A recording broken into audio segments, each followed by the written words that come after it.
Hello, welcome. It's Aaron again, bringing you another random rambling video. I started this on the first day of fall in 2025. It is September 22nd at 8:40 p.m. Along with welcoming you to my channel, allow me to thank you for watching. Please comment, like, and subscribe before sharing this video and turning on the post notification bell. Strap yourself in. This is going to be a long one, I imagine, because I can't tell a story the short way. I got to run so many miles about. As Richard III said, he said, "Why must thou run so many miles about when I can tell thy tale the nearest way?" Well, I can never tell my tale the nearest way, so I run a lot of miles about. But this video is about the fact that in a recent video, I was watching back a recent video in which I said a lot of good came from near tragedy. I was talking about the fact that after suffering a massive stroke in 2008 that left me nearly dead and paralyzed on my left side and confined to a wheelchair. I mean, I was left paralyzed on my left side and confined to a wheelchair. But after this horrible thing, some very good things came out of it. I'd like to talk about that a little bit, and I'll try to make it as short as possible. But I can't tell short stories. Those of you who've been watching me at all know that. Anyway, this is what happened. I went to the hospital with a TIA. They call it a transischemic attack, which is a small stroke. Before I had a massive stroke, I had a small stroke that sent me to the hospital. Well, when I went to the hospital, apparently they were asking me questions that I don't remember. I didn't remember shortly afterward, and I don't remember now the questions they asked me. But at some point, I told them that my sister was the one I wanted them to contact about the fact I was in the hospital with a small stroke. So they asked me. Apparently, they asked me her phone number, and I gave them some number that was way off, apparently.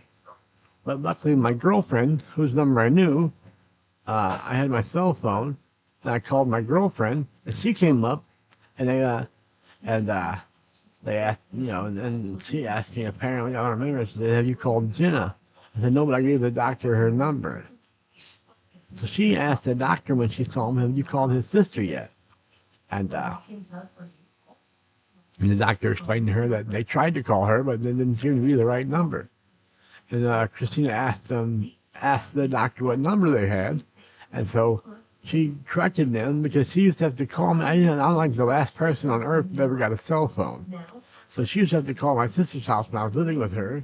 I lived in my sister's basement. I was living with my sister. I was living in her basement like the wedding singer. And, ow.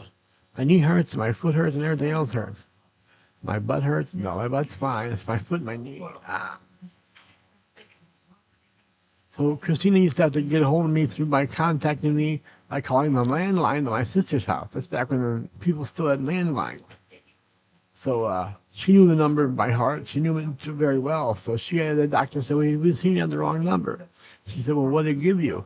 And I told her, and she said, "That's wrong. The number is actually 314 blah, blah, blah, blah, blah, blah, blah, blah, blah." I don't know how many numbers that was. How many blah, blah, blahs that was. How many blahs that was. So they got a hold of my sister once they had the right number. My sister flew up to the hospital. I'm getting to the first positive that came out of this negative. My sister flew up to the hospital, and she's like, "Well, how you doing, bud?" She was my biggest cheerleader.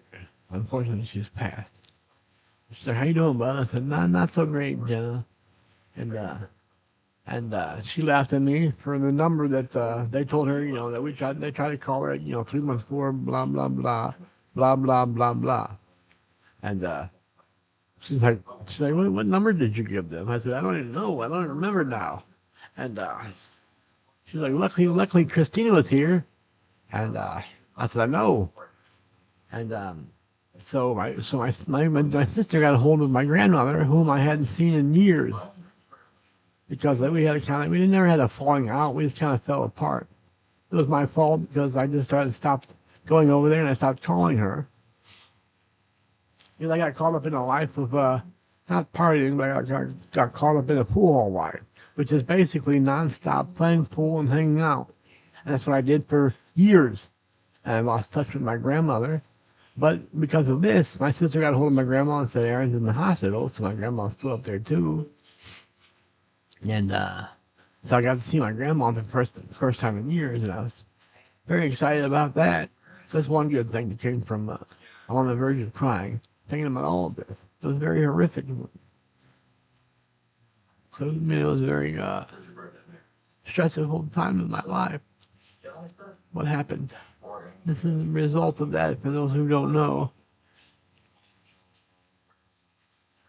so my grandma got to see my grandma again. That's one good thing. So uh, I don't know if finished explaining why I hadn't seen her in years. I got caught up in pool hall life.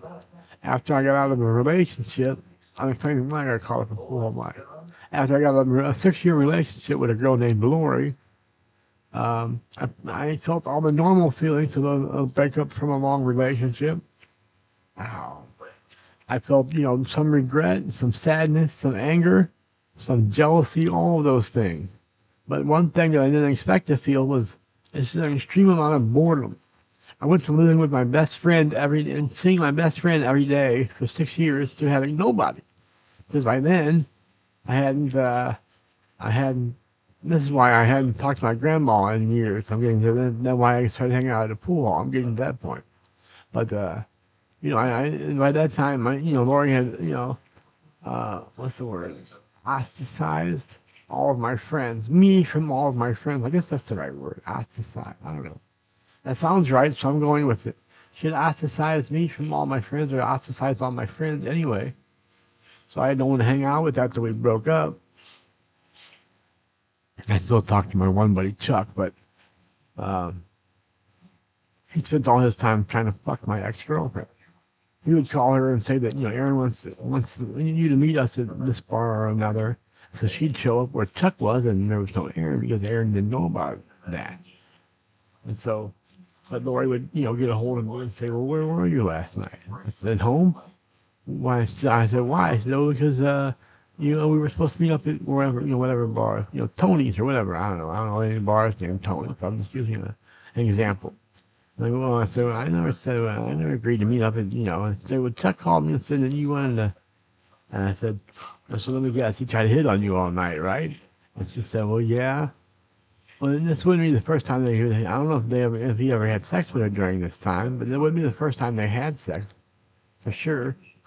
They were having they had a sexual relationship before I even met her, before I ever met her, before I ever met her, they had a sexual relationship. And I don't know how many times it happened while we were together. I don't know if it happened after we broke up. I don't care about it. I don't care about it, any of it. I don't care about him having sex with her before I had met her. And didn't care about her having sex with her, while she and I was just friends before we got together. And then after we got together, the same night that we decided we were going to be together, she had sex with Chuck, which is fine. I mean, and then the problem was when, he called to rub it in, or to tell me about it. He kind of rubbed it in. So, I'm like, no way. So I got a hold of Lord, and she confirmed the fact that they had sex that night. I'm like, well, what? I thought we were going to be together. She said, well, we are. I said, yeah, no. But I wanted to be with her anyway for the next 6 years. So we broke up, and I was extremely bored. And I had one friend that I still talked to, and he was kind of stabbing me in the back at that time. I hate to say that about him. He was my best friend since kindergarten. But that's just how it went down. I went and started, my nose was running because I was crying.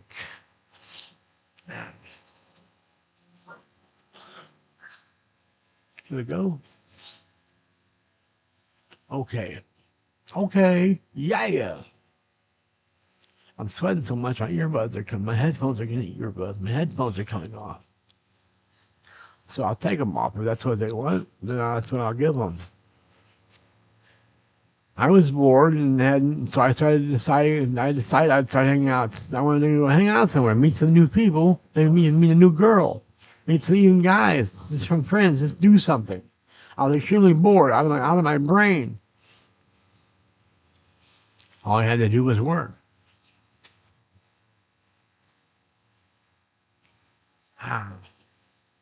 My knee still hurts and now my foot hurts. And I said earlier my butt hurts, and it didn't, but now it does. Actually, it's my hip that hurts. It's kind of like my butt hurting.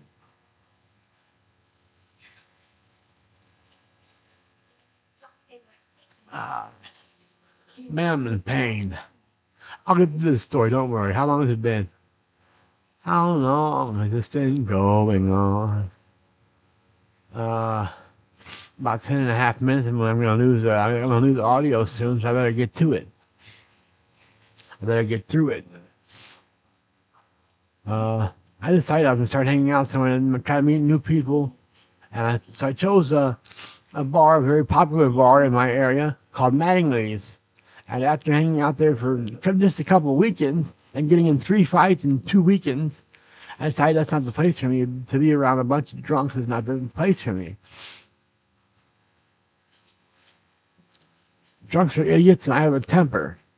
That was my problem. So I won a couple of those fights and lost one pretty badly.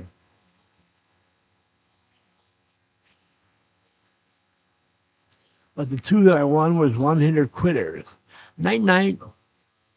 Um, and then after I got my ass stomped, I'm like, I'm not going up there anymore. So then, like, well, what am I gonna do?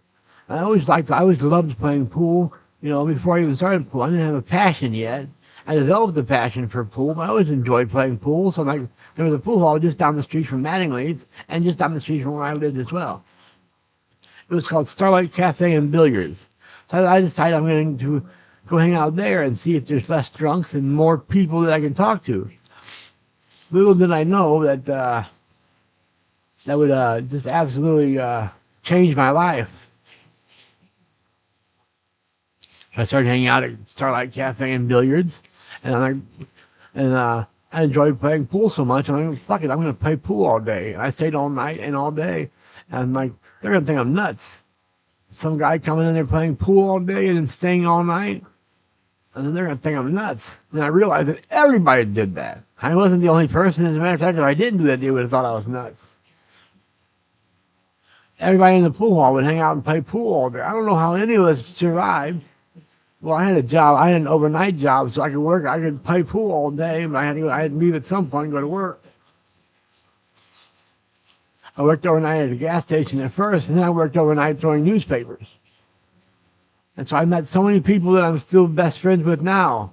As a matter of fact, there's a group of guys that I met through the pool hall, and that's all I knew them from is the pool hall. Whereas the people like, and then there's a couple guys, and then one guy named Jason who has never left my side.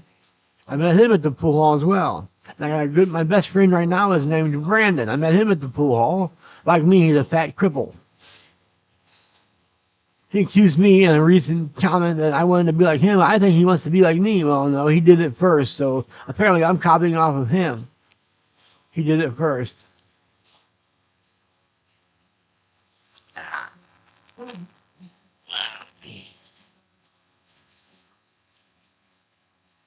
He also did first at one point being able to walk and now not being able to. I was at one point obviously being able to walk and now I can't. He did that I think when he was younger. When he was a kid he could walk, and then he has spina bifida, and his legs just slowly got weaker and weaker to where he couldn't walk anymore, and he was forced to be in a wheelchair like he is now. Although he just informed me he's getting a car next week, officially. So hopefully he'll be coming out to visit me sometime next week or so. If he can drive, I mean, he's seen a long time since he drive, but when I first knew him, he drove all the time. He was able to get in and out of the car and he'd break it down in his wheelchair and put it in the seat behind him, and he had enough strength in his legs to control the pedals. I trusted driving with him completely. He had a heavy foot, as a matter. Not only was it strong enough to push the pedal, but it was strong enough to push the pedal to the metal, as they say. So I hung out at this pool and met so many people that I love dearly now, including, well, I don't love her dearly, but I met my last girlfriend. I mean, probably last girlfriend. Hopefully, I just mean most recent girlfriend when I say last girlfriend. I met my most recent girlfriend. Well, my most recent girlfriend lives here. But I don't count her because I never liked her. I thought she was attractive, but that's about it. My most recent girlfriend, actual girlfriend, I met at the pool hall. Her name is Christina. I was gonna say her name was Christina, but I'm sure it's still the same name. Her last name is different, but her first name is the same, I'm sure. I can't imagine she would have changed her name unless she got into some trouble with the law. Well, she may have, knowing her. So that's why I hadn't talked to my grandmother in years. I got caught up in hanging out at the pool hall all day, every day. And so I lost touch with my grandma, and I got to see her. That was a blessing. I got to see her again because of my stroke. That was a blessing. That's one of the blessings. Another blessing is while I was living in a nursing home, due to the fact that I'm confined to a wheelchair and can't take care of myself, I was living in a nursing home, obviously. And I met a woman. She was the director of nursing at the time. I won't say her name just in case she doesn't want me to. I met a woman who kind of took me under her wing, and she and her daughter got me back into college, which was a blessing. I hadn't been to school in years at that point, and I got to direct a play after getting there.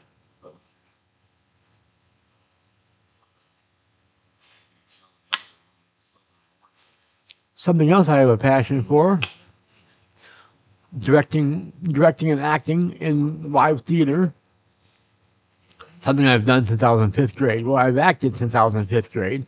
I only started directing when I was just out of high school. I was invited back by the school to direct a couple, well, let's see, how many? 1, 2, 3 plays. One was a musical, a big musical, Rodgers and Hammerstein musical, Oklahoma. I directed a production of Oklahoma. I directed a production of The Odd Couple by Neil Simon, and a production of, at the same time, a production of the female version of The Odd Couple by Neil Simon. Man, I'm in pain. I'm gonna have to hang this up because I'm hurting. That's basically the story. Got to see my grandma again. Got to meet this woman that took me under her wing and still takes care of me. She gives me things I need, and she buys me food when I want it and slash need it, and she just takes care of me financially and emotionally. So it's a blessing I met her. It's a blessing I saw my grandma again. There's a lot of blessings that came from this. And that's about it, and that's the end of the story. How long has it been? How long? I won't start singing it again. It's been 17 minutes and 40 seconds. So it's about time to hang it up now. Two Fingers A-Dub Club. See you when I see ya. Pizza rolls. Get on out of here. I don't want to see you anymore. Go!